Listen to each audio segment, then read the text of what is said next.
옛날 옛적 아름다운 남원의 산과들 사이로 한 마을이 번성하고 있었다.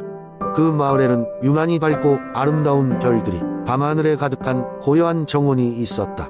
이곳은 별빛 정원이라 불리웠고 마을 사람들은 정원에 얽힌 신비로운 이야기를 가슴 깊이 간직하고 있었다. 별빛 정원에는 항상 은은한 빛이 맴돌았고 이것은 하늘에서 내려오는 별빛이라고 전해졌다. 하지만 별빛 정원의 비밀은 단지 하늘로부터 오는 것이 아니었다. 마을의 어르신들은 이에 대해 오래된 이야기를 전해 내려오고 있었다. 오래전 하늘의 선녀와 인간 사냥꾼이 사랑에 빠져 남은 지역에 작은 집을 짓고 살았다고 한다. 두 사람의 사랑은 순수하였고 세상 어느 곳보다도 찬란하게 빛났다. 그러나 하늘의 규율을 지키지 않고 인간과 사랑에 빠진 선녀는 천상의 벌을 받아 인간 세상에 영원히 남게 되었다. 사냥꾼은 선녀를 위해 별빛이 쏟아지는 정원을 만들었고 그들만의 은신처로 삼았다.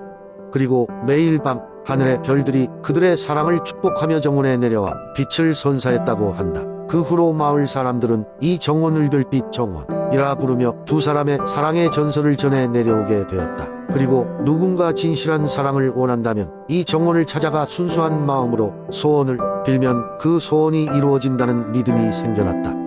하지만 정원을 찾는 길은 쉽지 않았다. 깊은 숲속 험난한 길을 걸어야 했고 오직 진실한 사랑을 간직한 자만이 무사히 도착할 수 있었다. 많은 사람들이 이 정원을 찾으려 했으나 자신의 욕심이나 불순한 의도로 접근한 자는 결코 그곳에 다다를 수 없었다. 한편 최근 그 마을에 서울에서 온 젊은 학자가 나타났다. 그는 옛날 문헌을 연구하던 중 남원의 전설에 매료되어 이곳을 찾아왔던 것이다. 그는 별빛 정원의 전설을 탐구하며 사랑의 의미를 깊이 고민하게 되었다. 젊은 학자는 마을 사람들과 이야기를 나누며 별빛 정원의 위치를 파악하기 시작했다. 그리고 어느 밤 그는 조용히 길을 나섰다. 그의 마음속에는 남몰래 간직해온 사랑의 고백이 있었다. 숱한 바람과 쓰러지는 초목들을 헤치며 나아간 끝에 드디어 그는 별빛 정원의 입구에 서게 되었다. 그곳에서 그는 자신의 마음 속사랑을 고백하며 소원을 빌었다. 그러자 하늘의 별들이 유난히도 밝게 빛나며 그의 주변을 감싸기 시작했다. 비로소 그는 별빛 정원의 진정한 비밀을 깨닫게 되었다. 별빛은 곧 사랑의 기적이었다. 그리고 시간이 흘러도 변함없는 사랑의 힘이 이 고요한 정원에 깃들어 있었던 것이다.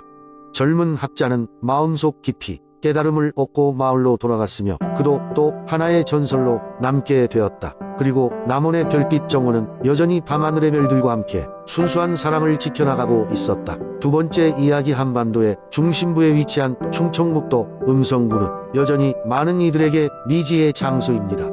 산과 들로 둘러싸인 이 지역에는 오래 전부터 전해 내려오는 신비한 전설이 있습니다.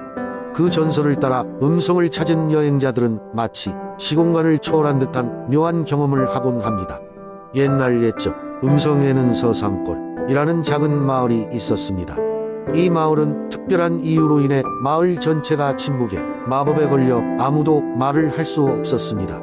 사람들은 서로에게 눈짓과 손짓으로 소통을 이어갔지만 그들의 마음속에는 자신이 하고 싶은 말을 전하지 못할 때의 답답함이 늘 자리 잡고 있었습니다. 그러던 어느 날 마을에 한 신비한 할머니가 나타났습니다. 할머니는 늙고 쇠약해 보였지만 그녀의 눈은 마치 모든 것을 꿰뚫어보는 듯한 강렬한 빛을 띠고 있었습니다. 그녀는 마을 중앙에 있는 우물가에 서서 긴 호흡을 내쉰 후 마침내 마을 사람들을 향해 천천히 말을 걸었습니다. 너희가 잃어버린 목소리는 이곳 어딘가에 있단다. 그것을 찾기 위해서는 진정한 소리를 알아야 한다네 라고 할머니는 말했다. 사람들은 그 말을 듣고 긴 고민에 빠졌습니다. 잃어버린 목소리를 되찾기 위해서는 자신 안에 숨겨진 진정한 소리를 알아야 한다니 그것이 곧 자신들의 감정과 생각이란 걸 깨닫기까지는 시간이 필요했습니다.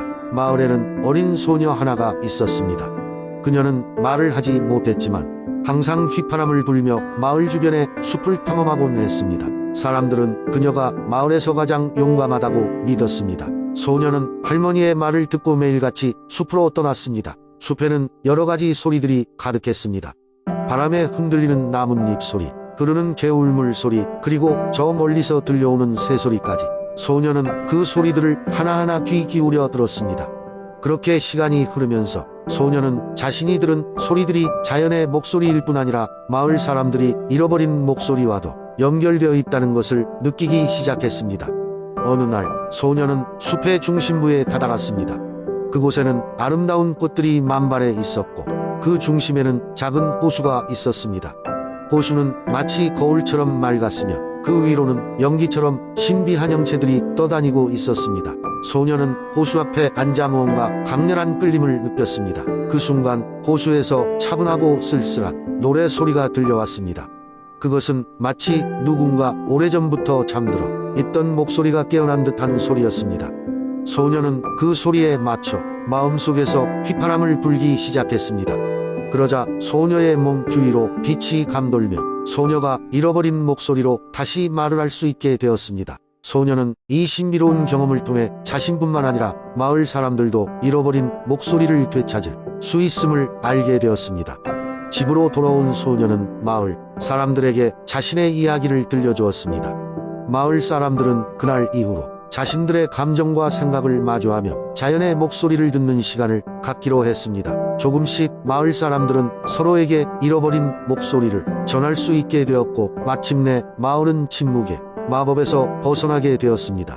이 전설은 오늘날까지 음성지역에 전해 내려오며 그곳을 찾은 이들에게 자신만의 진정한 목소리를 찾도록 영감을 줍니다. 음성의 숲은 이제도 여전히 그 신비한 소리들을 간직한 채 지나가는 이들의 마음속 깊은 곳에서 울려 퍼지는 소리를 속삭입니다. 세 번째 이야기. 옛날 옛적 신안지역의 푸른 바다에 고요한 아침이 찾아왔습니다. 파도는 잔잔했고 해무가 서서히 거치며 드러나는 작은 섬들은 마치 바다가 빚은 특별한 예술작품 같았습니다. 많은 사람들이 그 아름다움을 찬양하며 이야기를 나누었지만 이들 섬들에는 알지 못한 비밀이 숨겨져 있었습니다. 이곳 신안에서 전해 내려오는 전설 중 하나는 바로 바다의 여신과 바위섬의 비밀 이야기입니다.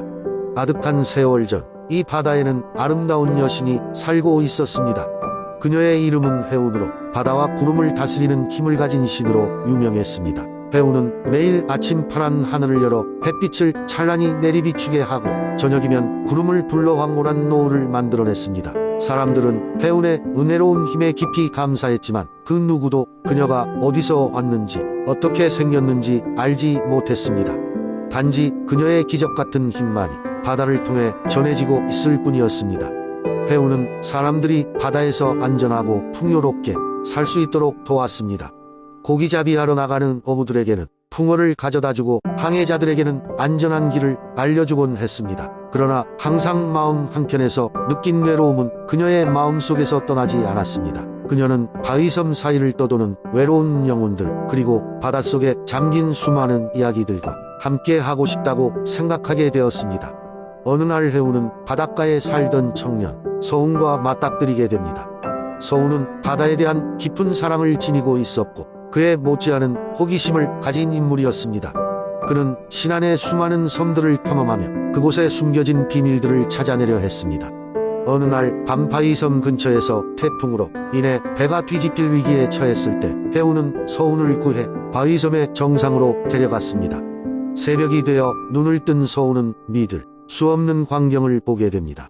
그곳은 해운의 신비로운 정원이었고 바람에 흔들리는 해조음과 함께 천상의 소리가 울려 퍼졌습니다. 해운은 서운에게 자신의 정원을 구경시켜주며 자신이 느꼈던 외로움과 신비의 비밀들을 나누었습니다. 서운은 해운의 이야기와 정원의 경이로움에 감동하고 그녀의 외로움을 함께 나누기로 마음먹었습니다. 해운은 서운에게 특별한 임무를 주게 되었습니다. 그것은 바로 신안의 섬들에게 전설과 이야기를 심고 사람들이 그 섬들에서 새로운 영감을 얻도록 돕는 것이었습니다. 서운은 이 임무를 기꺼이 받아들였고 해운과 함께 각 섬의 전설을 심으러 다니기 시작했습니다. 그리하여 신안의 바위섬들은 많은 사람들이 찾아와 이야기를 나누고 그곳의 아름다움을 경험하는 특별한 장소가 되었습니다. 해운은 자신의 존재를 그저 자연의 일부로 남겨두기로 했고 사람들은 그녀의 은혜를 마음속에 새기며 바다의 여신을 추억하곤 했습니다. 이렇게 신안의 바위섬들은 신비로운 전설과 함께 오늘날까지 그 아름다움을 유지하며 많은 사람들의 사랑을 받고 있습니다. 여전히 그곳을 찾는 사람들은 가끔씩 개운의 속삭임을 듣는다고도 전해지니 여러분도 바다의 여신이 전하는 비밀을 찾아 떠나보는 것은 어떨까요? 네 번째 이야기. 옛날 옛적 정주의 한적한 시골에는 수백 년 된 소나무 숲이 있었습니다. 이 소나무 숲은 청주 사람들에게 특별히 사랑받는 장소였으며 아름다운 자연을 보호하려는 노력 덕분에 여전히 고즈넉한 아름다움을 간직하고 있었습니다. 소나무 숲 가장자리에는 마을 사람들이 전설이라고 여기는 올빼미어가 살고 있었습니다. 이 올빼미어는 마치 지혜로운 영물처럼 보여 마을 사람들에게 신비로움과 경외감을 일으켰습니다. 사람들은 올빼미어가 밤이 되면 소나무들과 이야기를 나누고 나무들이 세상을 지켜보며 들은 것을 전해 듣는다고 믿었습니다. 올빼미어는 안개가 가득한 밤이면 소나무 중 가장 오래된 소나미라 불리는 나무에 앉아 흰 달빛 아래에서 고요히 교감을 나누었습니다. 소나미는 낮 동안 숲을 지나는 사람들의 소망과 고민을 들으며 올빼미어에게 이를 전해주곤 했습니다. 어느 날 밤 올빼미어는 소나미와의 교감 중에 특별한 소망을 들었습니다. 작은 마을 소년 준호가 자신이 사랑하는 삼촌을 위해 무언가 특별한 것을 찾고 있다는 소식이었습니다. 소나미는 소년이 보산폭포에서 마주친 아름다운 무지개에 너무 감명받아 그것을 삼촌에게 선물하고 싶어하며 올빼미어에게 소년의 소원을 들어줄 방법이 없냐고 물었습니다. 이야기를 들은 올빼미어는 수많은 해를 살며 쌓아온 지혜로 모든 도울 방법을 찾아보기로 했습니다. 그리하여 올빼미어는 숲의 영혼들과 소통할 수 있는 능력을 이용해 보산폭포의 물방울과 달빛에 무지개를 담을 방법을 찾아내었습니다. 다음 날 소년 준호는 소나미가 가르쳐준 대로 보산폭포에 가서 올빼미어가 마련한 방법을 시도했습니다. 그 순간 하늘이 맑아지며 달빛과 물방울들이 조화를 이루어 마치 무지개가 실제로 손에 담길 것처럼 아름답게 비추었습니다. 준호는 이 장면을 디지털 카메라에 담아 결국 삼촌에게 선물하게 되었습니다. 준호의 삼촌은 이 선물을 받고 무척 감동하여 자연의 아름다움을 담은 예술이라며 칭찬했습니다. 그리고 이 무지개의 이미지는 소나무 숲과 마을의 올빼미어와 소나미를 잇는 전설의 한 부분이 되었습니다. 이렇게 청주의 소나무와 올빼미어는 그들의 지혜로운 소년의 순수한 소망을 이루어 주었고 그 뒤로도 많은 이들의 마음을 기쁨으로 가득 채웠습니다. 언제나처럼 오늘 밤에도 올빼미어는 소나미와 더불어 새로운 이야기와 전설을 만들고 있을 것입니다.